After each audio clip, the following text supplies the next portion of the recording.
"Do you even know how to make a pot of coffee, old man?" The voice, sharp and laced with an unearned arrogance, sliced through the low murmur of the top-secret briefing room.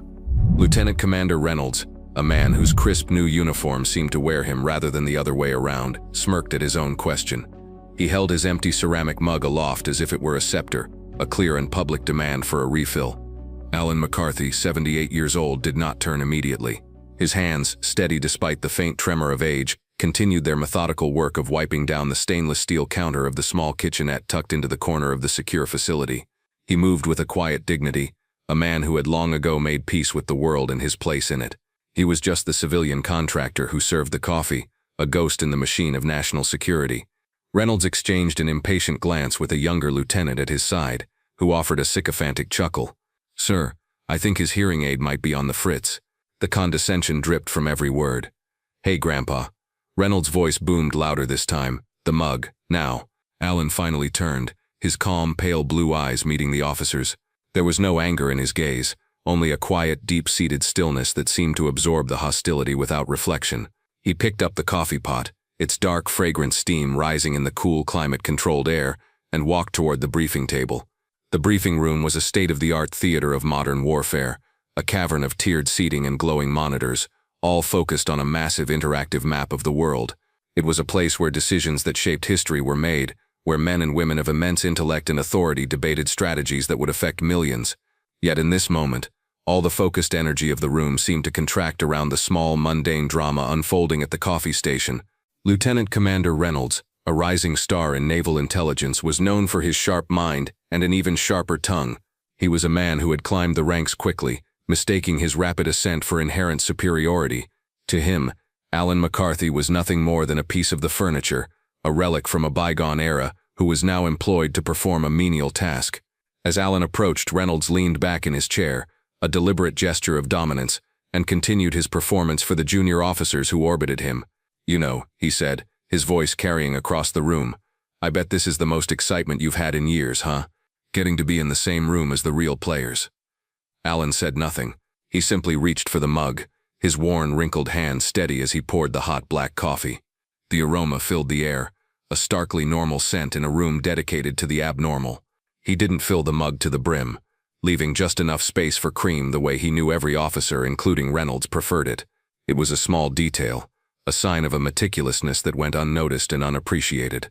A few of the more senior officers in the room shifted uncomfortably. They had seen this before. Reynolds had a habit of puffing himself up by putting others down, and the elderly coffee attendant was his favorite target. It was a minor cruelty too insignificant to warrant a formal complaint, yet it soured the atmosphere of professionalism that the command prided itself on. They were here to discuss threats from foreign powers, to analyze satellite imagery and encrypted communications, but the most immediate threat in the room was the unchecked ego of one of its own. Alan placed the refilled mug on the polished mahogany table beside Reynolds's data slate. As he did, his sleeve hitched up ever so slightly, revealing a small, faded tattoo on the inside of his wrist. It was a simple design, a stylized bird with its wings swept back, barely visible against the weathered skin. Reynolds, in his arrogance, didn't notice. He was too busy soaking in what he perceived as the deference of the old man. He picked up the mug and took a noisy sip. "See? Not so hard, is it? Maybe there's hope for you yet." The junior officers tittered, and Reynolds' smirk widened. Alan simply gave a slight, almost imperceptible nod and turned to walk back to his station. The quiet dignity with which he absorbed the insult seemed to infuriate Reynolds more than any retort could. It was as if the lieutenant commander's barbs were simply sinking into an ocean of calm, disappearing without a ripple.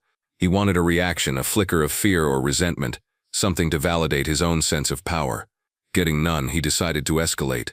"Make sure you stick around after the briefing," Reynolds called out to Alan's retreating back. "The floor looks a little scuffed. I'm sure you know your way around a mop and bucket." This time the insult landed with a thud. The room fell silent. Even the junior officers looked down, a flicker of shame in their eyes. It was one thing to mock the man for being slow with the coffee. It was another to treat him like a janitor in a room full of commissioned officers. The line between a jab and outright humiliation had been crossed, as Reynolds's final cutting remark hung in the air. A senior officer seated at the far end of the main table, Chief Warrant Officer 5 David Briggs, felt a knot tighten in his stomach. Briggs was a man who had seen it all in his 35 years of service. He was a quiet professional, A man who understood the intricate machinery of the Navy, not just from manuals but from decades of hands-on experience. He was an observer, a man who noticed the things that the ambitious, fast-moving officers like Reynolds often missed, and he had been noticing Alan McCarthy for months. He had seen the quiet efficiency, the way Alan anticipated needs before they were voiced, the almost invisible way he kept the lifeblood of the command coffee flowing without ever being a distraction. But he had also seen something else. He had seen the faint tattoo on Alan's wrist, the one that Reynolds had just overlooked, and unlike the lieutenant commander, Briggs knew exactly what it was. It was a symbol he had only seen in old classified files and heard about in hushed tones from a previous generation of warriors. The insult about the mop and bucket was the final straw. It was a profound violation of the unwritten code of respect that bound them all, from the highest admiral to the most junior sailor. While the other senior officers merely looked uncomfortable, Briggs felt a cold, hard anger crystallize within him. He knew he couldn't confront a lieutenant commander in the middle of a top-secret briefing. It would be a breach of protocol and would only make the situation worse, but he also knew he couldn't let it stand. With a quiet scrape of his chair, Briggs stood up. He caught the eye of the briefing commander and discreetly tapped his wrist, the universal sign for needing a short break. The commander, grateful for any interruption to the palpable tension, nodded his assent. Briggs walked out of the briefing room, his face a mask of calm determination. He didn't head for the restroom. Instead, he made his way to a small, soundproof communication booth at the end of the corridor. He closed the door, the click of the lock echoing the finality of his decision. He pulled out his secure phone and dialed a number that very few people had access to, a direct line to the personal aid of the highest-ranking officer on the entire base, Fleet Admiral Morrison. The phone on Commander Ethan Shaw's desk buzzed, a discreet but insistent vibration. As the aide-de-camp to Fleet Admiral Morrison, Shaw was the gatekeeper, the man who managed the unending flow of information and requests that came with commanding the entire Pacific Fleet. He glanced at the caller ID and his eyebrows rose slightly. Chief Warrant Officer 5 Briggs was not a man who made frivolous calls. Shaw answered on the first ring. "Briggs, what's going on? You're supposed to be in the intel brief." Briggs's voice was low and steady, but Shaw could detect an undercurrent of something he had never heard from the veteran officer before: controlled fury. "Commander, I apologize for the interruption, but we have a situation here." He proceeded to recount the scene in the briefing room, not with emotional language but with the cold, precise facts of a report. He described Lieutenant Commander Reynolds' escalating series of insults, culminating in the order to mop the floor. Shaw listened, his grip on the phone tightening. It was a disgusting display of arrogance, but still it seemed like an internal matter, something to be handled by the commander in charge of the briefing. "I understand, Chief," Shaw said, his voice level, "and I agree Reynolds has crossed a line. I'll make sure his commanding officer is made aware of his conduct." "With all due respect, sir," Briggs interjected, "I don't think you understand who he is talking to." There was a pause. "Who is the contractor, Briggs?" Shaw asked, his curiosity piqued. "His name is Alan McCarthy," Briggs said. The name meant nothing to Shaw. He had a dozen civilian contractors on his rosters. "Okay, sir," Briggs said, his voice dropping even lower. "Ask the Admiral what the call sign Ghost Owl means." Back in the briefing room, the tension remained thick and suffocating. Alan McCarthy had returned to his small kitchenette, his back to the room, and was quietly cleaning a coffee filter. He moved as if nothing had happened, his composure an unbreachable wall. This, more than anything, seemed to fuel Lieutenant Commander Reynolds' frustration. He had failed to get a rise out of the old man, and in front of his subordinates it felt like a defeat. Deprived of his target, Reynolds turned his attention back to the briefing, but his focus was gone. He felt the weight of the other officers' disapproval, and it pricked at his pride. He decided to double down, to reassert his authority through a final, undeniable act of dominance. He stood up, his chair scraping loudly against the floor. "On second thought," he announced, his voice ringing with false authority, "we can't have civilian personnel with this level of insubordination in a secure facility. I'm going to have security escort Mr. McCarthy out, and I'll be recommending a full review of his clearance and contract. We'll see how he feels about mopping floors when he's unemployed." It was a gross overreach of his authority. A lieutenant commander had no power to revoke security clearances or terminate civilian contracts. It was a hollow threat, born of a bruised ego, but in the charged atmosphere of the room it felt like a final public humiliation. Alan finally stopped his work and turned to face the room. For the first time, a flicker of something moved in his pale blue eyes. It wasn't fear, but a deep, profound weariness. the look of a man who had seen the very worst of human nature and was disappointed but not surprised to see it again in such a petty form. Just as Reynolds was about to press the intercom button to call for a security detail, the main doors to the briefing room swung open with a force that made everyone startle. Standing in the doorway, silhouetted against the bright light of the corridor, was Fleet Admiral Morrison. He was a tall, imposing man whose mere presence seemed to suck the air out of a room. His face, etched with the lines of a long and distinguished career, was set like granite. Beside him stood his aide, Commander Shaw, who held a data slate and wore an expression of grim purpose. The room, which had been uncomfortably silent, was now frozen in a state of collective shock. An unscheduled visit from the Fleet Admiral to a routine intelligence briefing was unheard of. It was like having a god descend from Olympus to watch a high school play. Every officer in the room, including the one leading the briefing, shot to their feet, their spines rigid, their hands snapping into sharp salutes. "As you were," the Admiral's voice boomed, a low baritone that needed no amplification. He didn't acknowledge the salutes. His eyes, the color of a stormy sea, scanned the room, passing over the assembled officers as if they were invisible. He ignored the briefing commander, he ignored the senior staff, and his gaze swept right past Lieutenant Commander Reynolds without a flicker of recognition. His eyes landed on the old man standing by the coffee pots, the man in the simple civilian clothes who was now the sole focus of the most powerful man in the Pacific Fleet. The Admiral walked down the tiered steps, his polished shoes making no sound on the carpeted floor. He moved with a deliberate, unhurried pace, each step radiating an aura of absolute authority. The other officers remained ramrod straight, their eyes locked forward, a sea of uniformed statues. The Admiral stopped directly in front of Alan McCarthy, standing so close that he was almost toe-to-toe with the elderly contractor. The contrast was stark. The Admiral in his immaculate uniform, adorned with rows of ribbons and shining gold stars, and Alan in his simple, worn trousers and a plain red shirt. For a long moment the Admiral said nothing. He simply looked at Alan, his hard gaze softening slightly. Then, in a voice that was quiet yet carried to every corner of the silent room, he spoke a single phrase. "Good to see you, Ghost Owl." The name hung in the air, electric and incomprehensible to almost everyone present. Lieutenant Commander Reynolds's face went slack with confusion. He looked around, trying to understand what was happening. Ghost Owl? Was it some kind of code? A joke?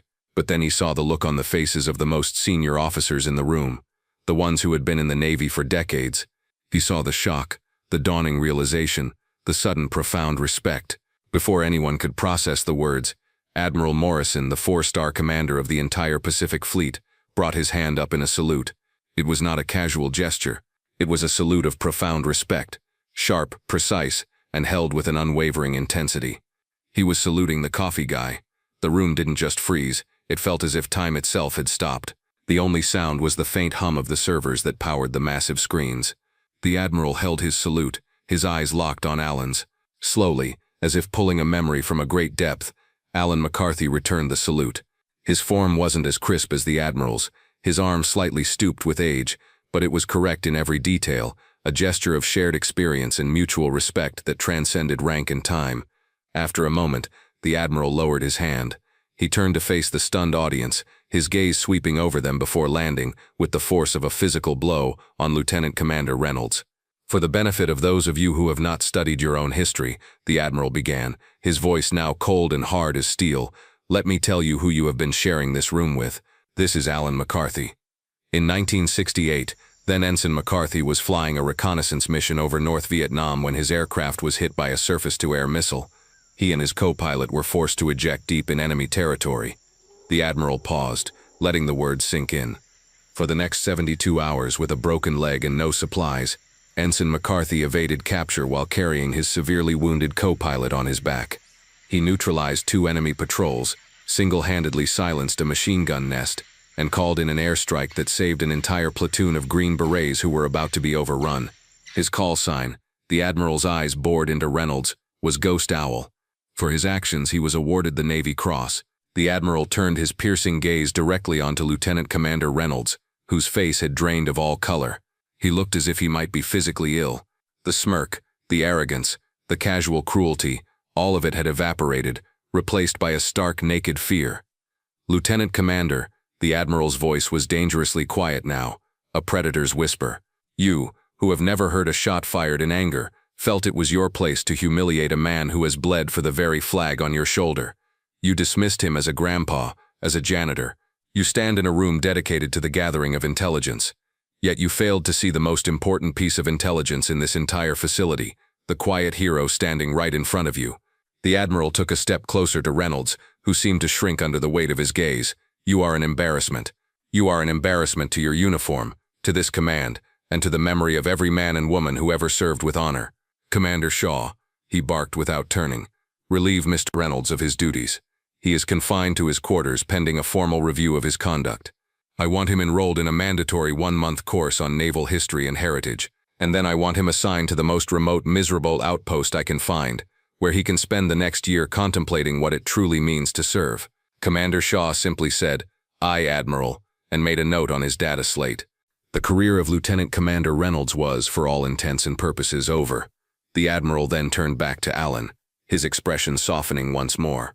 Alan had watched the entire exchange with his characteristic calm, a quiet observer to the storm he had inadvertently caused. He looked at the Admiral, and then at the now quaking Reynolds, and a flicker of something like pity crossed his face. He took a hesitant step forward. "Admiral," he said, his voice soft but clear.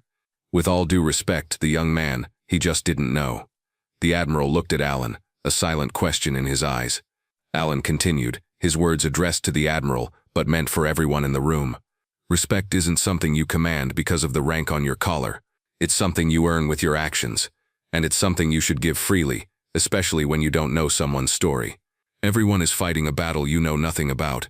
As Alan spoke, the memory behind the faded tattoo on his wrist surfaced in his mind, as clear as if it were yesterday. He wasn't in the briefing room anymore. He was back in the dense, suffocating jungle, the air thick with the smell of mud and cordite. He was 19 years old, and he was crouched in a foxhole next to his co-pilot, a young man named Frank, who was pale and shivering, a piece of shrapnel buried deep in his side. They were surrounded, the enemy closing in. Frank, knowing he was a liability, had tried to order Alan to leave him behind.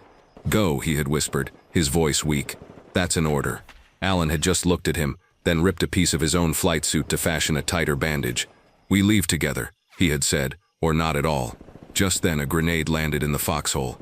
Without thinking, Alan threw himself on top of Frank, shielding him with his own body. The explosion was a deafening roar, a searing wave of heat and pain. When the ringing in his ears subsided, he realized he was alive. A small, sharp piece of the grenade had torn through his wrist, right where his co-pilot, an amateur artist, had drawn a small owl on his skin with a pen for good luck just hours before their flight. He had carried Frank for 3 days after that, the wound on his wrist a constant burning reminder of the promise he had made. The tattoo, which he had gotten years later, was a direct copy of that pen drawing, a permanent memorial to the man whose life he had saved, and the moment he had truly understood the meaning of sacrifice. The fallout from the incident was swift and decisive. Lieutenant Commander Reynolds was, as the Admiral had ordered, immediately relieved of his duties. He was escorted from the briefing room by security, his career in ruins.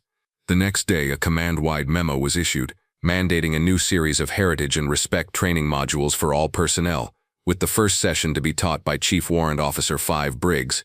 The story of what happened in the briefing room spread like wildfire through the base, becoming an instant legend. Alan McCarthy suddenly found himself the object of quiet reverence. Officers who had barely noticed him before now went out of their way to say hello, to pour their own coffee, to ask him about his day. They looked at him differently, seeing not just an old man but a living piece of their own history. Alan, for his part, changed nothing. He still arrived at 5 a.m. every morning, brewed the coffee with the same meticulous care, and kept his station immaculately clean. He deflected any attempts to talk about his past with a gentle smile and a change of subject. He had not sought the attention, and he did not revel in it. A few weeks later, Alan was leaving the base for the day when a young officer approached him in the parking lot. It was Reynolds. He was in his civilian clothes, and the arrogance he had once worn like a suit of armor was gone, replaced by a deep and genuine humility. He stood before Alan, his eyes downcast. "Mr. McCarthy," he began, his voice barely a whisper, "I don't have an excuse for how I treated you. It was arrogant, and it was cruel. I'm sorry. I'm truly sorry." Alan looked at the young man for a long moment, his pale blue eyes searching his face. Then he simply nodded. "I accept your apology, son." Reynolds looked up, surprised by the easy grace of the forgiveness.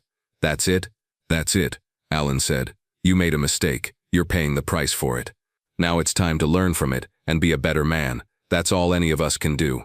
He offered a small smile, then turned and walked to his old, modest car, leaving the former lieutenant commander standing in the parking lot, a man who had just received his most important lesson, not in a briefing room or a classroom, but from the quiet dignity of an unassuming hero. If you were moved by this story of quiet valor, please like and share this video, and don't forget to subscribe to Veteran Valor for more true stories of the heroes who walk among us.